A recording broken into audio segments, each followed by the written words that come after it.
Welcome ladies and gentlemen, how are you doing? Furo here, back with another Hearthstone video for you. So the balance patch, the nerfs are in the game right now, so a lot of my old decks are not working anymore because they have the juicy patches in there, have the juicy corridor creepers, have juicy Raza and so on and so on. So all these old decks are not really working as intended anymore, so that's why I was looking for some new decks for you to try out, and I found this Murloc Paladin deck made by Racket. He played the deck from rank 5 to Legend with a very good win rate, I think something around 70% or so, so just a matter of hours for you to reach from rank 5 to Legend, which is pretty good, especially with the update on the ranked system. If you are then reaching Legend, you will just be dropping back to rank 4 on the next season. That's pretty good. It's starting with March, so if you want to rank up, do it this season for sure, so you're not dropping too many ranks. So the deck is kind of like a Murloc deck, right? So there's nothing unusual here. You play a lot of Murlocs. You play, of course, a lot of draw cards still with the Divine, double Divines. You're playing the Call to Arms to get the Murlocs on the board and then get some fun stuff with that. What you're right now not seeing is Leroy Jenkins in the deck, and also you're not seeing the Warleader in the deck at the moment. So that would be an additional 2 legendaries that you can play if you think you need more burst damage, because a Leroy Jenkins for 6 charge in the face is still pretty powerful. Warleader can buff some units and is always more or less coming back if you have enough units in your hand, so that's another option for you. Otherwise, the deck for me was working so far kind of good. I had a lot of success with the amount of test games I had, which is around 5 or 6 I played so far with the deck on the ladder. Was working decent. From time to time you have a few problems against Control Warlock, that's for sure, because Control Warlock, if they're getting into a spot where they're able to give you a lot of nice little taunts on the board, the 1/3s, the 3/9s, and so on, then you're running a bit into trouble, because guess what? The Murlocs, while they are cool, they are spawning and coming to the board quite quickly. They're also rather small, and even if you use a Sunkeeper Tarim here to set all other minions attack and health to 3, you can just do that once. So keep that in mind. If you are facing a wall of taunts, you might be a bit in trouble. Against most other decks, Murloc Paladin is one of the strongest decks to play right now, still on the meta game. So I can totally recommend this deck if you want to try out a new deck with the balance patch. So Murloc Paladin is good. If you have Leroy Jenkins, you can for sure drop him. If you want to play the Warleader, that's another option for you. Maybe then drop one of the other weapons. So you currently have four weapons, right? You have the Railing Blade 2 times, and you have the Unidentified Maul. So maybe you can drop 1 Railing Blade or so for the Warleader. You have a few Divine units, but that's kind of just the Squire here, and then you have the Protector, and that's more or less it for the Divine units. So if you want to drop a weapon, I would do the Railing Blade, because the Maul here, that can create more Divine units, that can kind of power your board a bit. So I like the Maul more than the Railing Blade, to be honest. So I would just switch 1 blade for the Warleader. So far then for the deck overview, I will now show you some games that I've played earlier. Check it out. If you still have questions, just use the comment section, and I hope you will enjoy this video. So keep on watching. First game of the day, and guess what? We have no Warlock and no Priest here. Amazing. So we are facing a Hunter for the first game, having double Protectors. We have a Knife Juggler, and we have the Railing Blade. That sounds like a very good start, really. So we can start with the Protector, then potentially go Knife Juggler, Protector with a coin on turn 2 into the Railing Blade, which might or might not buff 1 or 2 units here, because we have 2 Divine Shield units in the hand. So I would say that's a pretty decent start. Not a single Murloc, so it doesn't look like that we are playing a Murloc deck, but I can assure you we are playing a Murloc deck. Oh, this one is a bit bad. And there is a Murloc. So he's immune while attacking. That means he's just hitting Protector here with a weapon. So the Divine is unfortunately going down. And then the question is just if he's interested in killing the second Divine Shield here from the Protector, or if he's killing the unit. Just a steady shot, that's good for me. So no other units spawning on the board. That means we are going Knife Juggler here, using a coin, dropping Protector, 1 more on the face. And now really the question is if he's killing this or if he's getting rid of the Divine Shield. If he's killing this, then we can just go Railing Blade and buff the other unit. If he's getting rid of the Divine Shield, well, I might play Hydrologist, and he's getting rid of the Divine Shield. So in that case, we're just dropping Hydrologist, get the secret, and see then what we can do with the secret. More Murlocs spawning. Pretty good. So Hydrologist. Eye for an Eye, Repentance, Redemption. So he hasn't played a single unit so far. It could be that he's playing some sort of a Spell Hunter. Then, well, this is not really that useful. Redemption. That would give me one Protector right now back. So how about this? How about just Redemption? Then we get another Divine Shield unit on the board. We deal one more point of damage from the Knife Juggler, and we can use the Wailing Blade to buff the unit then. So all in all, sounds like a good idea. And if he's using a spell on the Knife Juggler, there we go. Guess what? The Knife Juggler is just respawning as well, so that's decent. And it really looks like that my opponent is playing some sort of Spell Hunter, so do not expect to see many units out of his hand, but he will create one with a few spells like a Flanking Strike here. Let's see what we can do. So how about we can go Vilefin Inquisitor and then Coldlight Seer. We can go Warleader, of course. I think we are going for the Warleader. So dropping the Inquisitor. And then the Warleader is coming and maybe we can hit this. Would that be good? It's not. In that case. So it's running to this, running to this. We could kill it, just in case, so not giving him anything on the board. It's a bit safer. So he's probably playing Unleash the Hound, or very, very likely. And if he's going for Unleash the Hound here, well, he can kill 1, 2, 3, and probably one of the Murlocs. That will be then the Murloc Warleader, and there is Unleash the Hounds. Let's see how good is that. So I would expect that everything is going down and the Inquisitor is staying on the board. Right, that's what you're doing. You are doing that. So down, down, and the Knife Juggler is also down.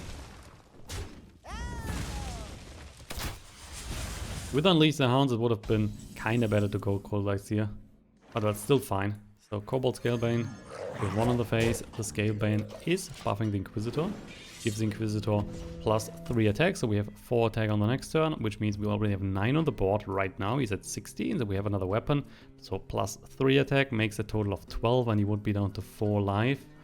But he probably finds a way to kill at least 1 unit, so expect to maybe just see 4 damage in the face on the next turn. And if he's keeping me the Murloc alive, then we can use the Coldlight Seer. Hunter's Mark, so that's a kill. Flanking Strike, going for another Wolf here. And that's it, that's fine. Oh, Call to Arms. Options, options, options. Railing Blade to kill the Wolf. That's option number 1. Coldlight Seer, stopping that. We could just go Call to Arms and the Silver-Handed Murloc here. That's another option. Then we would be vulnerable if he's playing another Unleash. I mean, 4 cards in his hand, not the highest chance. You know what? We're just dropping Railing Blade and going for the Coldlight Seer here. Let's buff one lousy Murloc. Killing the Wolf. 4 more on the face, down to 12. We're then dropping Call to Arms next turn alongside the Tidal Hand here. Another Murloc then spawning on the board. And I mean, with the amount of damage we have currently, that's 9, he's at 12. So we're not missing too much. Tracking, checking out the top 3 cards of his deck. Drawing 1, and the other ones are getting discarded. So let's see what he will find there. That is helping him for 6 remaining mana. Eagle Bow. I mean, that's kind of helping him, but he's also taking more damage. So it's not like he's killing a unit and not taking the damage, but there's a Deadly Shot. That was painful. Divine. Yeah, why not? Let's play Call to Arms. And then how about we are drawing 3 cards? Like that. So another Railing Blade with a Maul. And last but not least, we also get a Grimscale Chum. So what we are doing is, of course, just go face. And what kind of effect are we getting? We're getting the Taunt one. That's kind of the worst. Divine Shield would have been better. Giving our units +1 attack would have been better. Creating some silver hands on the board would have been kind of better, I think. We do not need Taunt in the situation. So he's at 7, 6 on the board. At least 3 in hand. Could be even more, but we will see. So potentially he is down next turn. If he's not clearing the board goodly or something. So if he's just dropping an Explosive Trap, for example, on the board. If he's playing some secrets. Well, guess what? That is still more damage that we have than you will kill. So he would just kill the 2/2 here. It's not a problem.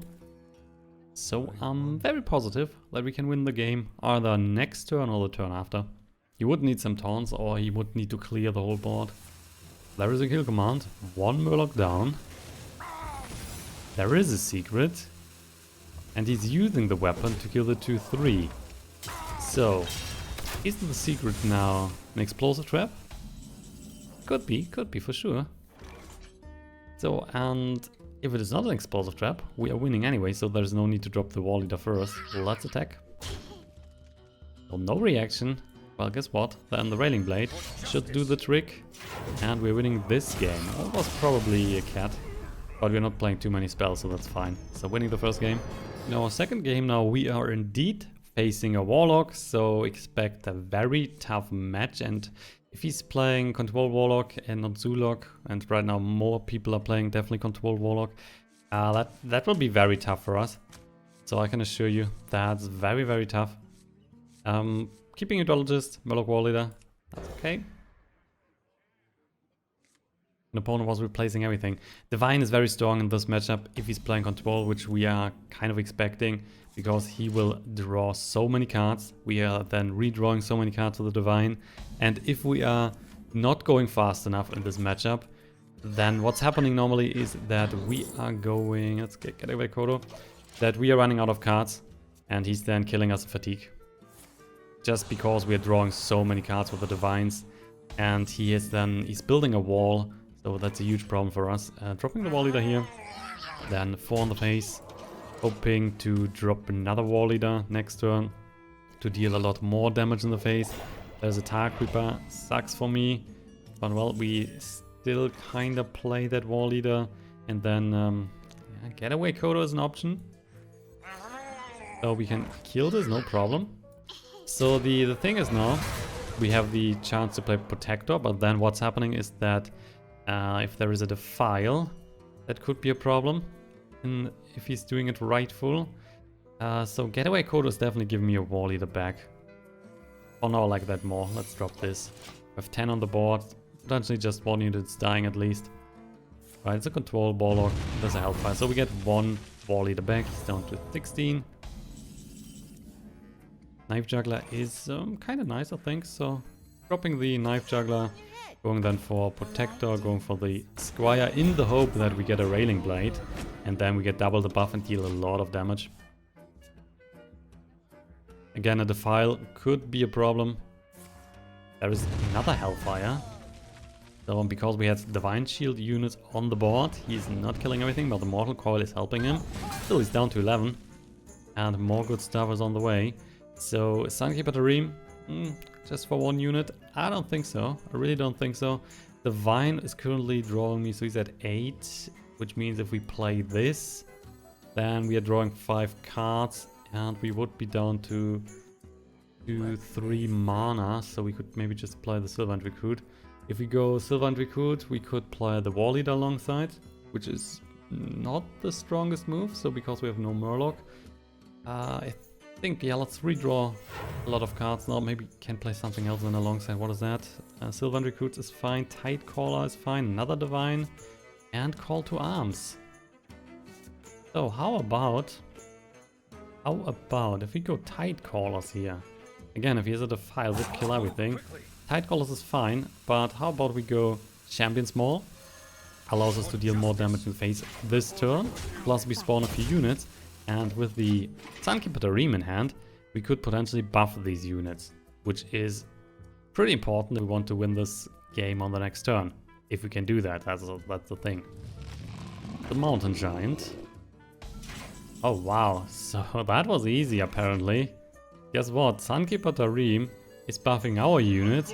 His Mountain Giant is just getting to a small giant and instantly the concede. Oh boy, we crushed this Warlock. So that's another victory.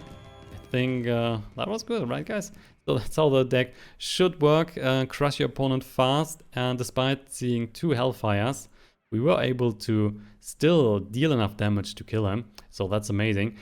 With the Defile and the Divine Shield units, so for him the problem was that we had the Divine Shield units because then there was always something on the board. And with that then play a Divine Favor, and guess what? We're refilling our hand. We have done a lot of tools in the hand.